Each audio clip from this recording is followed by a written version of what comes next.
Hello. आप सभी का इस संस्कृत व्याख्यानम चैनल में हार्दिक स्वागत है। जैसा कि आप लोग जान रहे हैं कि पिछले कई दिनों से मैं आप सभी को समास ही बता रही हूँ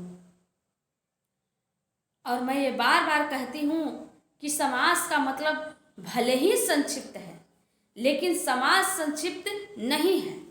समास को हम सोचें कि बहुत ही कम समय में हम समास को सीख लें तो ये संभव नहीं है।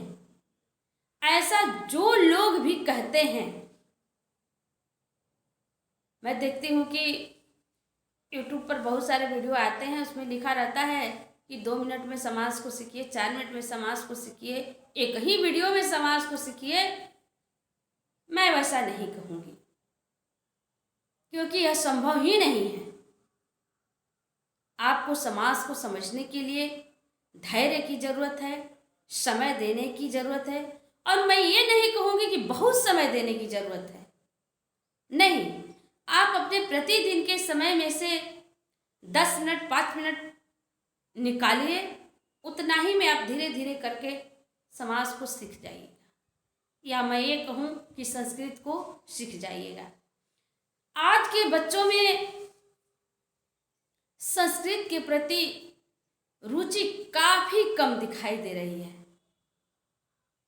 हमारे यहाँ, हम जिधर रहते हैं, मैं इधर की ही बात कर रही हूँ, अन्य जगह की तो मैं बात नहीं कर सकती हूँ, कि इधर के बच्चों में संस्कृत के प्रति काफ़ी कम रुचि दिखाई दे रही है। सबको ये लगता है कि आजकल इसका मान नहीं है, इसको लोग सुनना नहीं चाहते हैं, समझना नहीं चाहते हैं, लेकिन ऐसी बात नहीं है। आप संस्कृत को पढ़िए, संस्कृत को समझिए, अपने सब्जेक्ट में मैट्रिक के बाद भी संस्कृत विषय रखिए और फिर देखिए कि इसके लिए आपको अभी से तैयार होना पड़ेगा। आप 7 में पढ़ते हैं, 8 में पढ़ते हैं, 9 में पढ़ते हैं, किसी भी क्लास में पढ़ते हैं, आपको अभी से धीरे धीरे करके संस्कृत को समझना होगा। और मैं पूर्ण विश्वास के साथ कहती हूँ कि आपको मैट्रिक में जाते जाते या इंटर पास करते करते आपको संस्कृत पूरी तरह से समझ में आ जाएगा। हालांकि कोई भी विषय में जानकारी अथाह है, जिसको कि हम पूरे जीवन भी पढ़ेंगे तो भी कम पड़ जाएगा, अलग बात है, लेकिन आप हर विषय की भांति संस्कृत को भी समझ लीजिएगा। आइए हम लोग अब मेन टॉपिक पर चलते हैं। आज का हमारा मेन टॉपिक है कर्मधारय समास। आज हम लोग कर्मधारय समास के बारे में समझेंगे। नाम तो आप लोग बहुत बार सुने होंगे कर्मधारय समास का। आज हम लोग उसको देख लेते हैं कि ये कर्मधारय समास है क्या चीज। चलिए देखते हैं।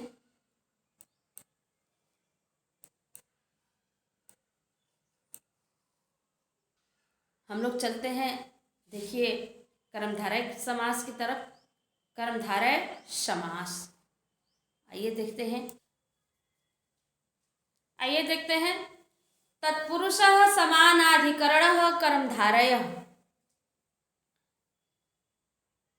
मैं जब आप लोग को तत्पुरुष समास बता रही थी, तत्पुरुष समास का पहला वीडियो आप लोग देखिएगा, उसमें मैं बताई हूँ कि तत्पुरुष समास के मुख्यतः 2 भेद आते हैं, समानाधिकरण और व्यधिकरण। तो समानाधिकरण यही है, कर्मधारय ही है। कर्मधारय और द्विगु ये समानाधिकरण है, और व्यधिकरण में मैं द्वितीया तृतीया चतुर्थी पंचमी इस तरह करके बताई थी। आप लोग उसको जान चुके हैं, बार बार उसको कहने की जरूरत नहीं है। तो अब देखिए, वही समानाधिकरण है जो कि कर्मधारय कहलाता है, इसलिए तत्पुरुष समानाधिकरण कर्मधारय यहाँ पर कहा गया है, आप लोग देख सकते हैं। कर्मधारय समास तत्पुरुष ही एक भेद है। इसमें विशेष्य और विशेषण, या ये कहे विशेषण और विशेष्य तथा उपमा और उपमेय का समास होता है।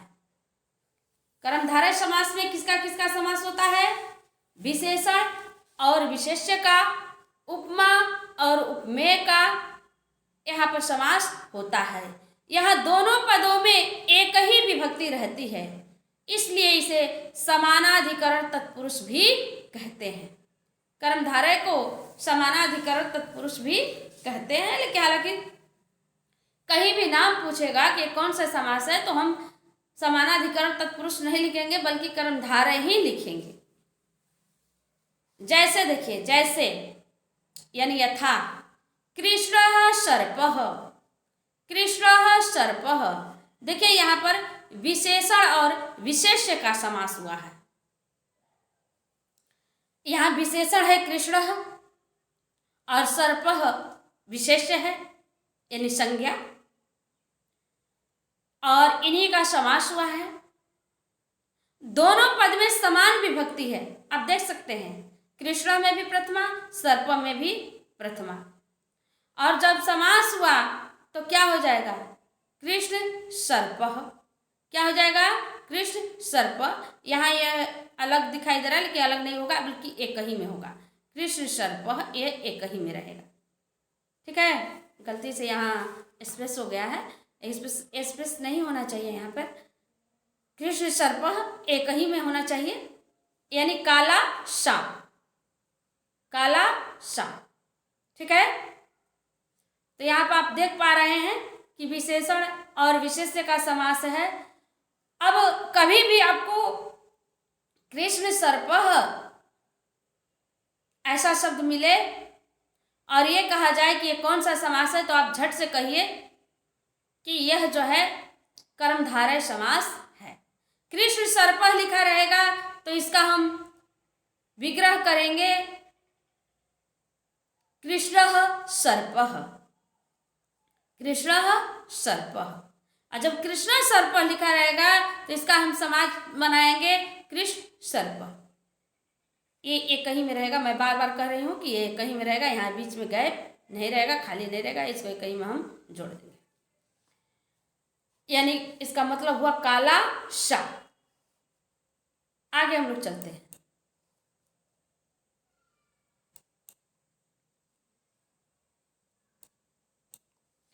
कर्मधारय समास को 4 भागों में बांटा गया है। कर्मधारय समास को 4 भागों में बांटा गया है। समझने के लिए इसे 4 भागों में बांट दिया गया। जैसा कि मैं बताई हूं कि कर्मधारय समास में विशेषण और विशेष्य का समास होता है, उपमा और उपमेय का समास होता है। तो अब इसी के आधार पर इसे 4 भागों में बांट दिया गया है। पहला देखिए, विशेषण विशेष्य कर्मधारय, यानी विशेषण और विशेष्य का जहां समास होगा। दूसरा है उपमान कर्मधारय, उपमित कर्मधारय, रूपक कर्मधारय। हम लोग बारी बारी से सबको समझेंगे। अभी हम लोग देख लेते हैं कि विशेषण विशेष्य कर्मधारय को, यानी विशेषणम विशेष्येण बहुलम, क्या लिखा हुआ है यहाँ पर? विशेषणम विशेष्येण बहुलम।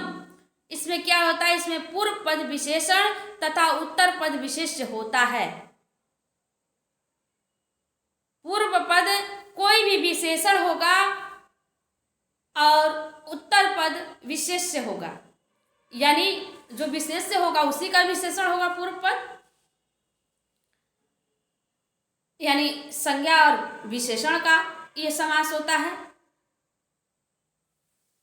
जैसे देखिए, यथा नीलम कमलम, नील कमलम, नीलम कमलम। आप देख रहे हैं नीलम क्या है? विशेषण है, और कमलम क्या है? विशेष्य है। और इन दोनों का समास हुआ तो क्या हो गया? नील कमलम। नील कमलम, जो विभक्ति है वो छुप गई है यहाँ पे। यहाँ पर आप ये भी देख रहे हैं कि इसमें भी प्रथमा विभक्ति लगी हुई है, नीलम में भी और कमलम में भी, यानी दोनों में समान विभक्ति लगी हुई है। इसका जो है 2 पहचान है। कि एक तो कर्मधारय होने के कारण इसमें समान विभक्ति लगेगी, और दूसरा हम लोग विशेषणम और विशेषण बहुलम को समझ रहे हैं, तो एक जो है विशेषण होगा और एक विशेष्य होगा। यहाँ दोनों चीज हमें दिखाई दे रही है। अब यह नील कमलम कहीं भी लिखा रहेगा और आपसे ये पूछा जाएगा कि इसका विग्रह क्या होगा, तो आप झट से कहिए कि नीलम कमलम, बस विभक्ति ला दीजिए दोनों में, दोनों को अलग कर करके और दोनों में विभक्ति ला दीजिए। यानी आप जब कभी भी कहीं भी नीलम कमलम लिखा रहेगा तो आप इसका समास फट से बताइए कि नील कमलम होगा और यह कर्मधारय समास है, ऐसा बताइए। हम लोग आगे बढ़ते हैं।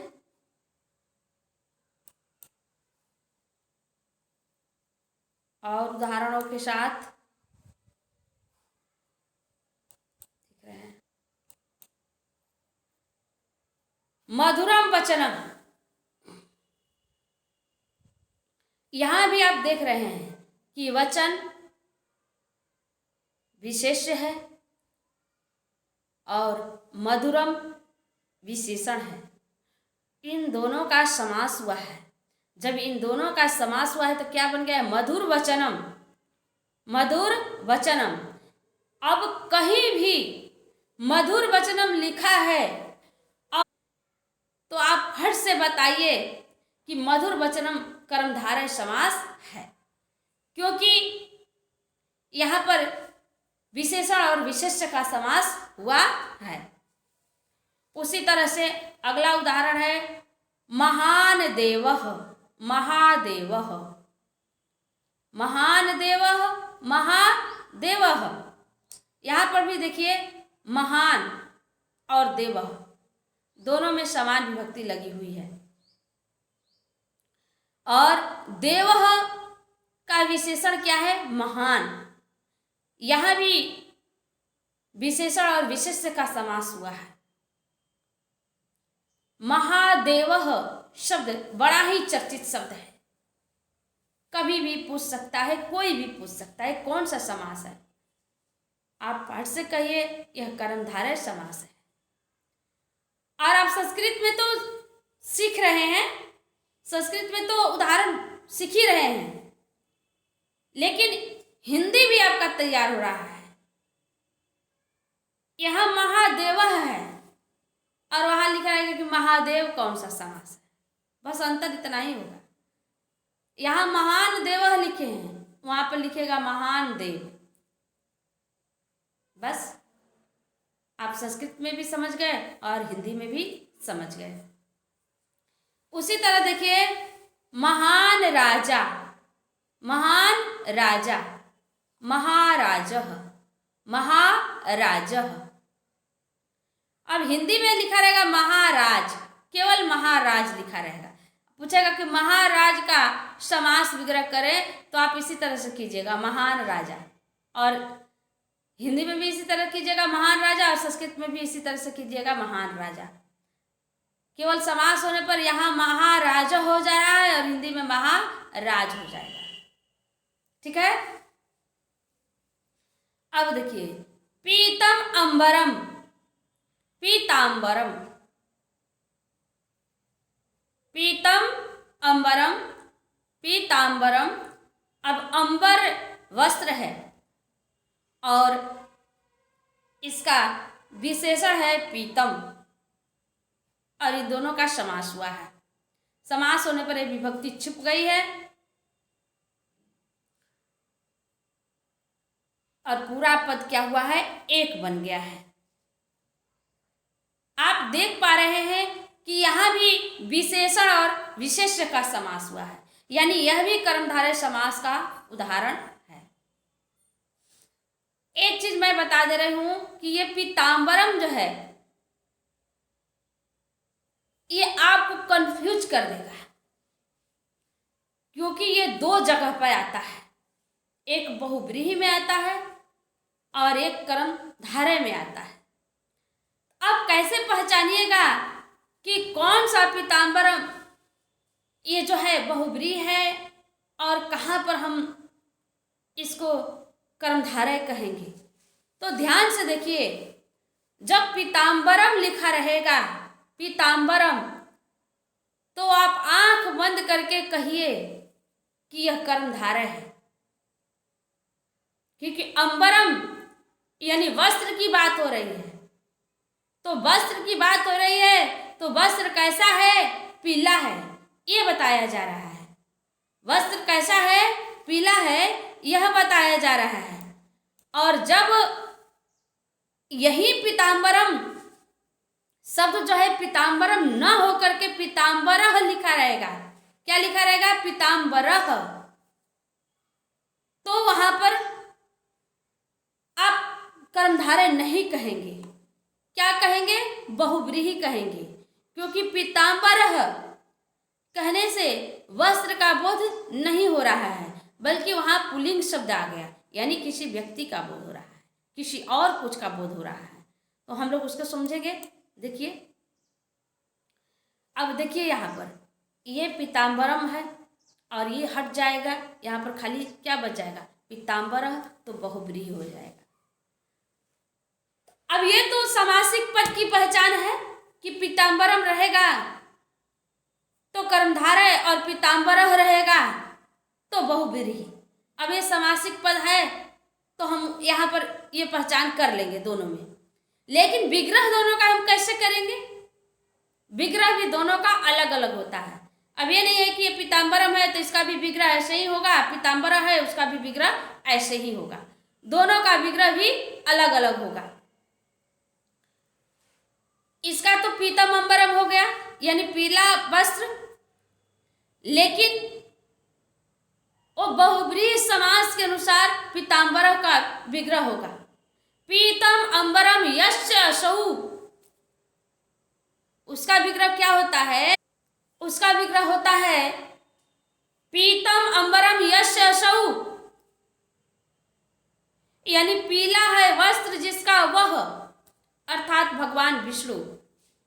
बहुब्रीहि का नियम है कि उसमें न पहला पद प्रधान होगा न बाद वाला पद प्रधान होगा, उसमें बाहर से आने वाला कोई और पद प्रधान हो जाएगा। इसीलिए वहां पर न पीत प्रधान होता है न अंबर प्रधान होता है, बल्कि उन दोनों का मतलब निकलता है भगवान विष्णु, यानी पीला वस्त्र धारण करने वाले भगवान विष्णु, तो वो प्रधान हो जाते हैं। इस तरह वहाँ बहुब्रीहि समास होता है। लेकिन यहाँ पर पीतम अंबरम खाली कहते हैं तो ये कर्मधारय समास का उदाहरण है। आगे और हम लोग देखेंगे उदाहरण। देखिए, सुंदरी नारी, सुंदर नारी, सुंदरी नारी, सुंदर नारी। यहाँ पर देखिए, यहाँ भी विशेषण और विशेष्य का समास हुआ है। यहाँ भी आप देख रहे हैं ये विशेषण है, नारी का विशेषण है। नारी कैसी है? तो सुंदरी है, यानी सुंदर है। और यह भी है कि यदि इसका पूर्व पद यानी जो विशेषण होता है वह स्त्रीलिंग में होता है तो समास होने पर हम इसको क्या बना देते हैं? पुल्लिंग बना देते हैं। सुंदरी को हम यहाँ क्या बना दिए? सुंदर बना दिए। सुंदरी नारी ऐसा नहीं बनाया, सुंदर नारी बना दिए। समास होने पर यह सुंदर नारी हो गया, उसका विशेषण पुल्लिंग में हो गया, लेकिन पूरा पद सुंदर नारी फिर स्त्रीलिंग में हो गया। आगे देखिए, कृष्णा चतुर्दशी। यहाँ भी वही बात है, कृष्णा स्त्रीलिंग में है और यह भी स्त्रीलिंग में है, लेकिन जब समास होगा तो ये कृष्णा कृष्णा नहीं रह जाएगा, ये कृष्णा कृष्ण हो जाएगा। कृष्ण चतुर्दशी, कृष्ण चतुर्दशी। यहाँ भी विशेषण और विशेष्य का समास हुआ है। चतुर्दशी विशेष्य है और कृष्णा विशेषण है। अब यहाँ आप सोचेंगे कि कैसे, कृष्णा विशेषण है। तो कृष्णा माना होता है काला, काला, काली, काली कहेंगे स्त्रीलिंग में कृष्णा। यानी जो एकादशी, द्वादशी, त्रयोदशी, चतुर्दशी ये सब होता है, तो आप लोग जानते हैं कि हर महीने में, हिंदी महीने से जो महीना होता है, हर महीने में एक शुक्ल पक्ष होता है और एक कृष्ण पक्ष होता है। अब यहाँ क्या कह रहा है, कृष्णा चतुर्दशी, यानी जिससे हम जान पाएंगे कि ये चतुर्दशी जो है ये कृष्ण पक्ष की है। यानी जिसको हम गांव में क्या कहते हैं, अंधरिया अंजुरिया कहते हैं, अंधरिया अंजुरिया। तो जो अंधेरा पक्ष होता है उसको कृष्ण पक्ष कहते हैं और जो उजाला पक्ष होता है उसको हम शुक्ल पक्ष कहते हैं। तो यही जो है कृष्ण पक्ष का जो चतुर्दशी है उसे कृष्णा चतुर्दशी यानी कृष्ण चतुर्दशी कहा जाता है। आगे हम लोग चलते हैं, देखते हैं आगे।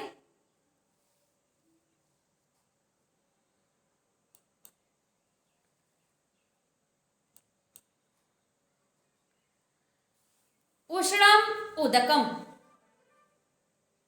उष्णम उदकम, उष्ण उदकम यानी गरम जल। क्या हुआ, गरम जल। उदकम माने जल होता है। तो जल की विशेषता क्या है, जल की विशेषता क्या है कि वह उष्णम यानी गरम है। वह कैसा है, उष्णम है यानी गरम है। तो यहाँ भी देख रहे हैं विशेषण और विशेष्य का समास है और समास होने पर विभक्ति छुप गई है, पद एक हो गया है, उष्ण उदकम। यह भी कर्मधारय समास का उदाहरण है। श्वेतम वस्त्रम, श्वेत वस्त्रम, श्वेत वस्त्रम।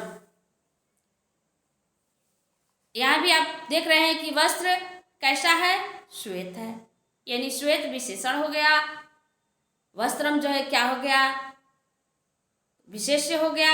इन दोनों का समास हुआ, श्वेत वस्त्रम ऐसा हो गया, यानी सफेद वस्त्र।